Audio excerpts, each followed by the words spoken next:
Wireless transmission systems have exploded this year and there are tons of them out there. You only have to go on YouTube or on this platform and you'll see that. This is the DJI SDR system and it's not to be confused with this.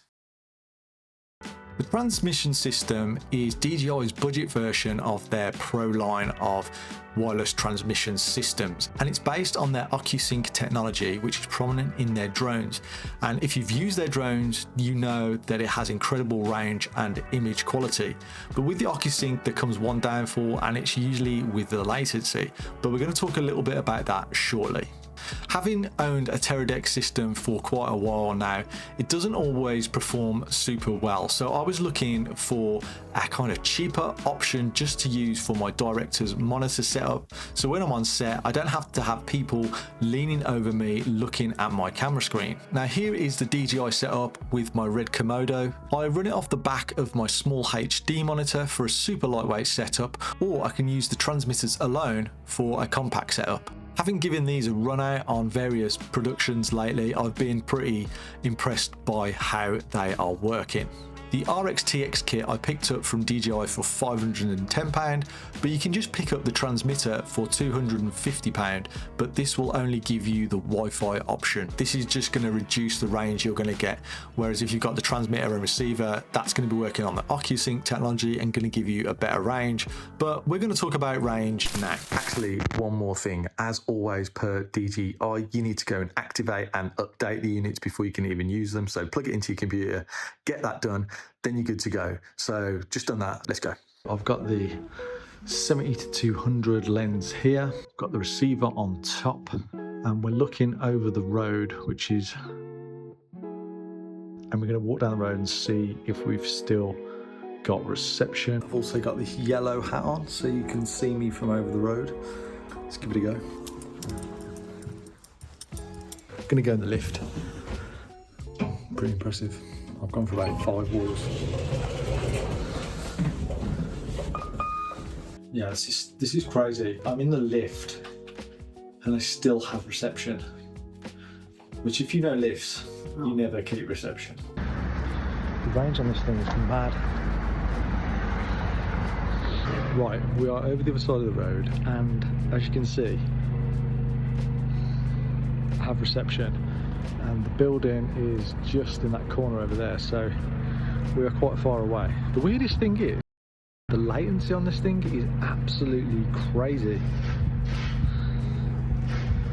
Like, I can see myself. Pretty impressive, so pretty mad how good that is. That is enough range for anyone. This is the DJI app. As you can see, that is seeing it as log. So at the moment, this is the screen. You can actually do a recording from here, which will record straight to an iPad. So if you want to do some setups and just test them out and send them to a client or show them to a client, you can actually record straight onto the iPad without having to do anything in your camera. Bottom left, I'm just going to go through the main tools. If you press that button, it pops up and you've got a big bar here. You can add zebras here, you've got false color here, you've got peaking, and then you've got LUTs. So at the moment, if you turn the LUT on, it comes with preset LUTs here, but I've actually put all my custom phantom LUTs into here, so I can pick whichever one I want, like that, and it gives me the live feed from there. Then you've got the green, blue and red channels here if you want to see either of those. You've got the histograms, got waveforms, keep coming down here. Then you've got full array of anamorphic modes here that you can compress, do whatever, 120, 1.25, 130, 133, 1.5. So they're all there, which is really cool because I think that's been a recent update. Next one along, you can add aspect ratios and safety zone marker, which is pretty cool to have that, especially in today's world where everybody wants to shoot 9:16. Obviously, clients love that. You can take a screen grab like this and save it, so you can do overlays, and then you can layer the overlay on here by choosing the opacity. So this app is actually really cool. I'm only going through it quickly. You can go here to play back your recent clips that you've recorded. Come up to the top here, you've got full tools, so you can set your zebra levels here, peaking levels, you can add guide frames, you can do so much on this thing. If you've got the control pass-through set up for the camera, so if you plug the USB-C into the control port on the DJI transmitters, you can actually basically set up the gimbal and control everything from the gimbal on here. Not something I personally probably would use, but if you're doing anything like automotive stuff, I think that would be pretty useful to have. But in terms of full tools, I really like that you can see like the full log and then without log. So all in all, it is a wicked app. This is the DJI Ronin app. Anyway, let's chat some more. One of the biggest questions that I always see with budget wireless systems is, can you pull focus with them? So let's talk about that. Now, the productions I work on can vary. Sometimes I'm having to pull my own focus, but sometimes I'm going to have a focus puller. And if I've got a focus puller, usually they're going to come with their own wireless kit, and they usually have more expensive kit that's going to be more reliable and offer a low latency and uncompressed image, so they've got very accurate focus pulling ability. The DJI SDR is nowhere near zero latency. I think it's 35 milliseconds. But in certain scenarios, I think you could pull focus on this if you were just doing kind of basic movements, but I'm not really using it solely for this purpose.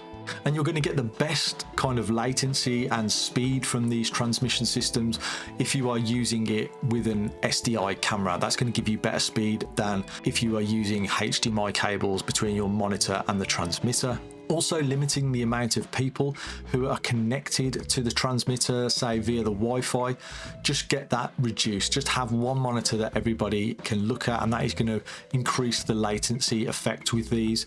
If you've got everybody from the makeup artist to the tea room all trying to see what you're doing, it's just going to crush the latency and you're going to get really bad performance.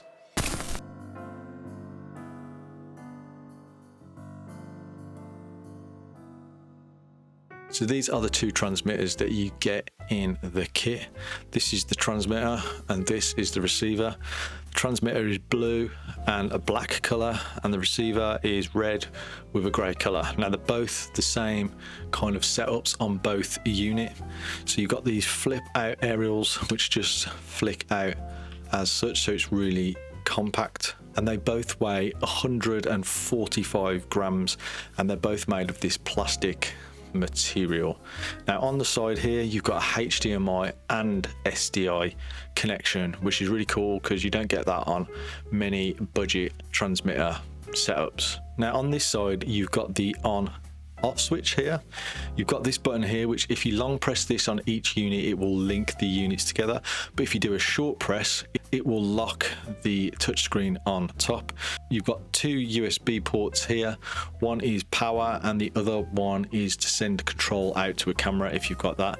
Then you've got a 3.5mm headphone jack, because these will actually send audio as well, which is really cool. Just going to talk about the mounting options. You've got a 1/4" thread on the bottom to make this really easy to mount wherever you are, and then you've got a fan here and here. So there's two fans on here to keep this cool, because obviously being a wireless setup, as with all other wireless setups, they do get super hot, so you need to keep these cool.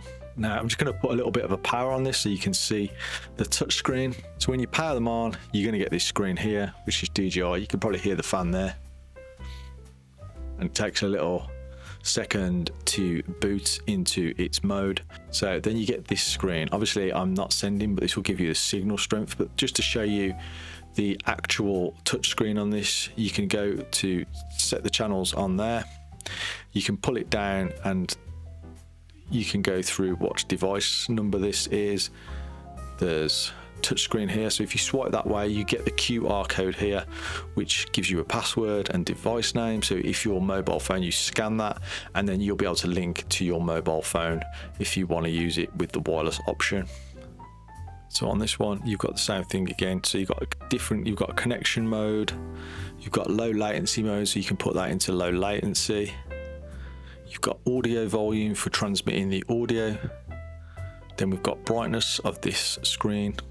Then you can adjust the fan level here. You've got standard, low and high. I just leave this set to standard. I've not had a problem yet. You can set the color bars here so you can see if you want them on and off. I like the colors, so it doesn't really bother me. Obviously you can set the language, you've got the device info, and then a little bit of a help screen. Touch screen on top here is really responsive, and it's really nice little menu. Let's look at some issues that I've discovered with these units. So one issue we found is that the SDRs do not talk to the Atomos monitor. Thanks for shutting the door. So we've had to link it through the original Teradek to get it to feed to the Atomos monitor. Bit of a mess, but check it out. Messy. Nice though, but messy. It does not work at all. The DJI SDR receiver and the Atomos monitor just wouldn't talk to each other. Couldn't figure it out. And I ended up actually putting the SDI receiver through a Teradek looping loop out to the Atomos monitor, and it worked. So there's obviously some crosstalk issue there. I'm not sure what's going on. I'm hoping DJI are going to sort that out, because that for me is a biggie. I guess the other one is going to be fan noise. If you are having fan noise, like I say, you can dial it down, but there has been a few people talking about that out there, so you need to be aware that that could be an issue. So if you're thinking you're doing a lot of audio stuff from your camera, maybe with a shotgun mic, you're looking to use this as a documentary kind of setup, just be aware of the fan noise. And then I think the last one for me is, obviously these units are plastic build units, and the little aerials on them are not replaceable. You can't screw them out, they kind of fold out, so you know things do get knocked when you're working on busy set. I imagine it's going to be a pain in the bottom to get those repaired, so be careful. And yeah, if you've got any other cons, then like I say, drop them in the comments below, because these units are fairly new, so I guess there's a lot of updates happening for them. But if you know any other dodgy issues, then get in the comments below and let's chat about those as well. I think these really offer a great value for what they can do. If you need compact transmitters and you're traveling light, these are a great option, because you can connect these with an iPad, and that's what I have done with my director's monitor setup. So you've just got this lightweight setup that's really portable and great for when you are on the move. It's also, and I hate to say this, it's also going to make you look more professional if you can turn up to a shoot, offer the director or the producer a monitor, and they can just go and sit in the corner and see what you are doing without having to lean over you and constantly hassle you to look at the monitor.